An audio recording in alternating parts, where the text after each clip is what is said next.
একটি নতুন সংবিধান প্রণয়ন করতে চায়, তাদের এই অন্যতম প্রাথমিক লক্ষ্য কেমন মনে হচ্ছে আপনার? আপনাকে ধন্যবাদ। সবাইকে আসসালামু আলাইকুম।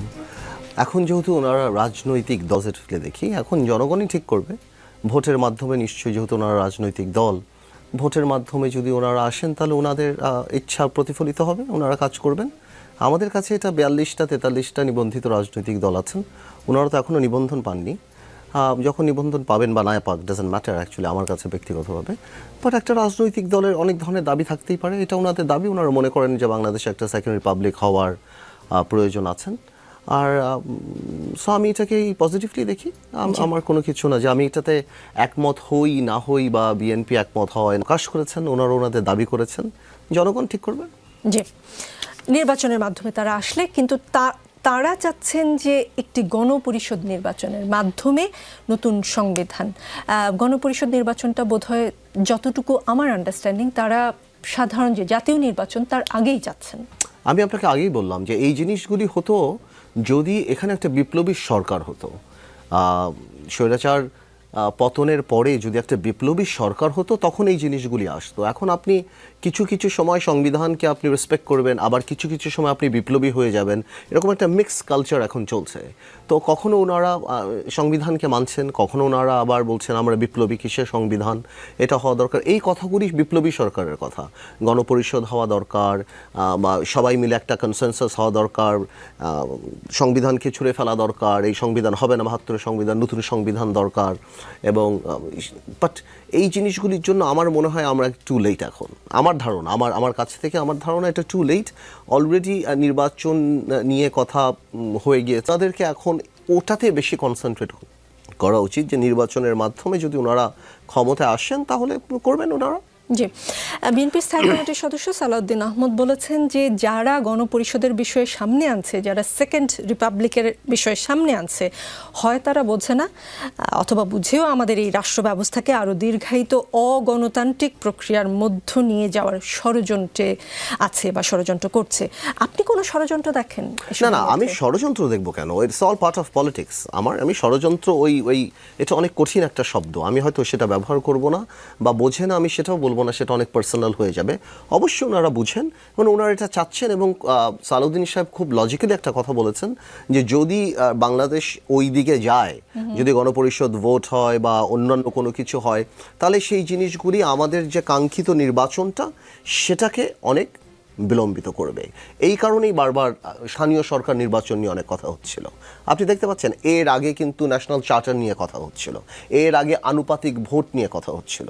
সো প্রত্যেকটা জিনিসই কিন্তু কি হবে আমাদের নির্বাচনটাকে, বিকজ প্রত্যেকটা জিনিস খুব ইন্টার রিলেটেড। আপনি যদি আনুপাতিক হারে ভোট করতে চান, আপনার আরপিওর অনেক কিছু পরিবর্তন করতে হবে। আপনি যদি স্থানীয় সরকার এখন করতে চান, অনেক গ্রাউন্ড রিয়ালিটিতে অনেক প্রবলেম দাঁড়াতে পারে, বিকজ আইন শৃঙ্খল পরিস্থিতি আপনি নিজেও জানেন যে কী অবস্থা।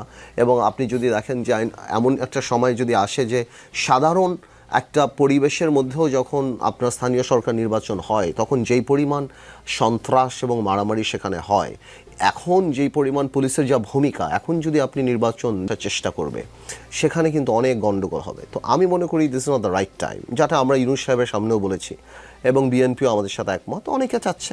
সো আমি মনে করি এটা চেতেও পারে, বাট এটা সরকারের উপর, সরকার কোনটা করবে। আর BNP being largest political party এখন এই মুহূর্তে, আমি শিওর বিএনপির একটা প্রেশার তো থাকবেই, যেটা আমাদের প্রেশার, টু বি প্র্যাকটিক্যাল, মানে আমার প্রেশার বা বাংলাদেশ জাতীয় পার্টির প্রেশার বা ছাত্রদের প্রেশার বা বিএনপির প্রেশার তো এক না, বা জামায়াতে ইসলামের প্রেশার।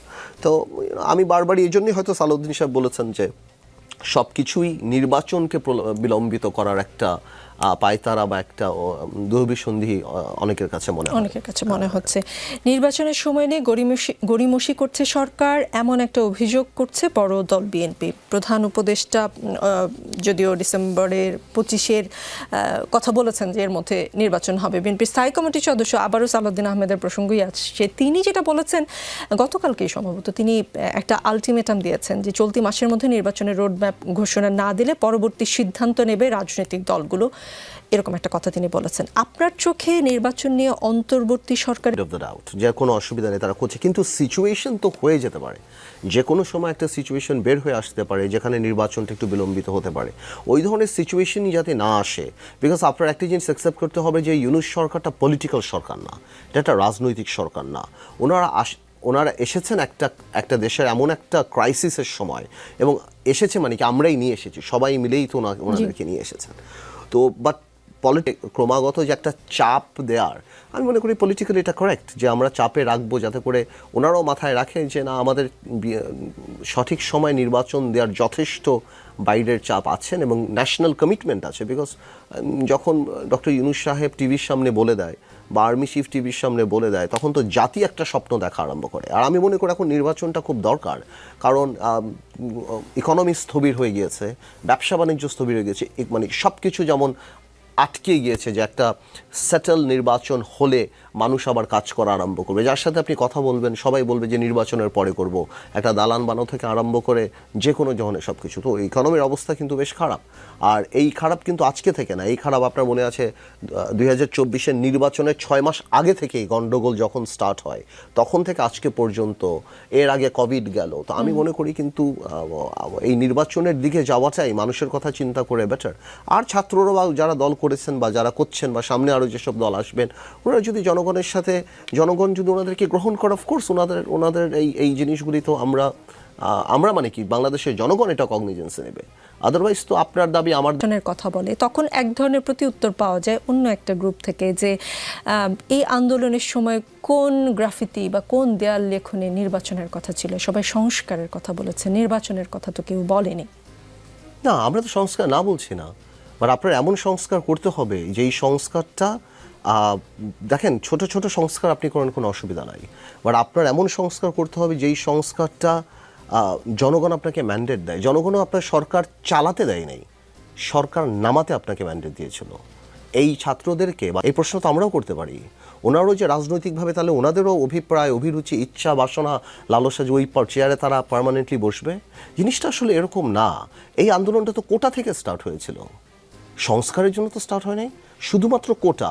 এটা তো আওয়ামী লীগ প্লেড স্টুপিড, যে আওয়ামী লীগ একটার পর একটা মানুষ হত্যা করা আরম্ভ করলো, কথা বলা আরম্ভ করলো, এমনভাবে করতে করতে সারা বাংলাদেশ এসে এই ছাত্রদের পাশে দাঁড়ানো, এই ছাত্রদেরকে মারা হলো, হত্যা করা হলো, সাধারণ মানুষকে হত্যা করা হলো, আমাদেরকে জেলখানে নিয়ে যাওয়া হলো, সবাইকে। আমরা এক্সপ্রেসলি ইমপ্লাইডলি, এই যে অনেকে আমি দেখি যে বিএনপি এই আন্দোলনের সাথে ছিল না বলেছে, অবশ্যই বিএনপি কি মুখে বলবে নাকি? আমরা কি মুখে বলবো নাকি যে আন্দোলনের সাথে? তাও তো এটা পলিটিক্যাল আন্দোলন হয়ে যাবে। আমরা তো চাচ্ছিলামই যাতে এই আন্দোলনটা পলিটিক্যাল না হয়, যাতে করে আওয়ামী লীগ খুঁজতে থাকবে। আপনি লাস্টে দেখলেন না আওয়ামী লীগ কী করলো? জামাতকে ব্যান করলো।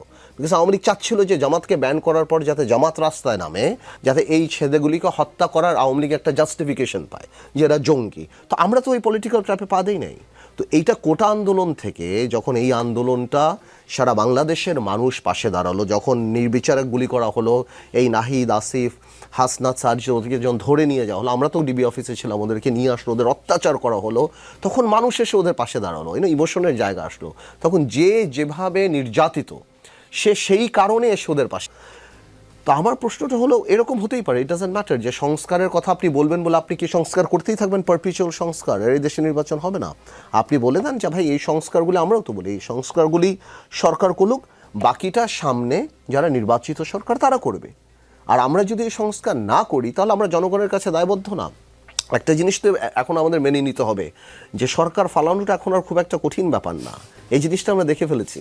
তো আই এম শিওর আমরাও মানে কি যারাই ক্ষমতায় যাবে তারা এই ব্যাপারে অনেক কেয়ারফুল থাকবে, যে ন্যাশনাল কমিটমেন্টকে রেসপেক্ট করার জায়গাটা আরও বেশি থাকতে হবে। জি, একজন উপদেষ্টাকে সাংবাদিকরা প্রশ্ন করেছিলেন যে উপদেষ্টারা রাজনীতিতে আসবেন কিনা, তো উত্তরে তিনি বলেছেন তারা রাজনীতিতে আসবেন কিনা বা আসবেন কিনা সেটা সময় বলে দিবে। উপদেষ্টাদের মধ্যে আপনি রাজনৈতিক আকাঙ্ক্ষা লক্ষ্য করেন কিনা, বা উপদেষ্টাদের মধ্যে যদি রাজনৈতিক আকাঙ্ক্ষা তৈরিই হয় সেটা কি দোষের কিছু কিনা, বা সেটা কোনো সমস্যা সৃষ্টি করে? শুধুমাত্র আসিফ আর মাহফুজ যারা আছেন ওনাদেরকে দেখে, বাকিদেরকে আমার মনে হয় না যে ওনারা রাজনীতি করতে চান। অফকোর্স ওনারা রাজনীতি করতেই পারেন, কিন্তু প্রবলেমটা হলো আপনি দলও করবেন, আপনি সরকারেও থাকবেন, এইটা একটা কনফ্লিক্ট অফ ইন্টারেস্ট দাঁড়ায়। এই জিনিসটা ভবিষ্যতে ওনাদেরকে অনেক প্রশ্নের মুখে ফেলবে যে আপনি দলও করছেন, কারণ আপনারা যে ওখানে উপদেষ্টা আছেন এটা তো স্টুডেন্ট কোটায় আছে, তার মানে এই না যে আর বাকি সবাই এখান থেকে মুক্ত, বিকজ যেই কয়জনই উপদেষ্টা হয়েছেন তারা স্টুডেন্ট কোটায় হয়েছেন, তার মানে স্টুডেন্ট রিপ্রেজেন্টেটিভ এখনও সরকারে আছে, at the same time they are making a political party. So এটা আমার মনে হয় একটু দৃষ্টিকটু, এটা করা উচিত হয় না। আমার মনে হয় প্রত্যেকটা উপদেষ্টারই পদত্যাগ করা উচিত ছিল যারা রাজনৈতিকভাবে সামনে করতে চায়, এবং আমি মনে করি রাজনীতিতে সেটা এখনই হ্যাঁ এখনই করা উচিত, আদারওয়াইজ তো এটা প্রশ্ন দাঁড়াবে আমরা তো কোন ক্যাটাগরিতে, মানে কোন কারণে তার উপদেষ্টা, ছাত্র বৈষম্য বলেই তো উপদেষ্টা, ওই আন্দোলনের জন্যই তো তার উপদেষ্টা।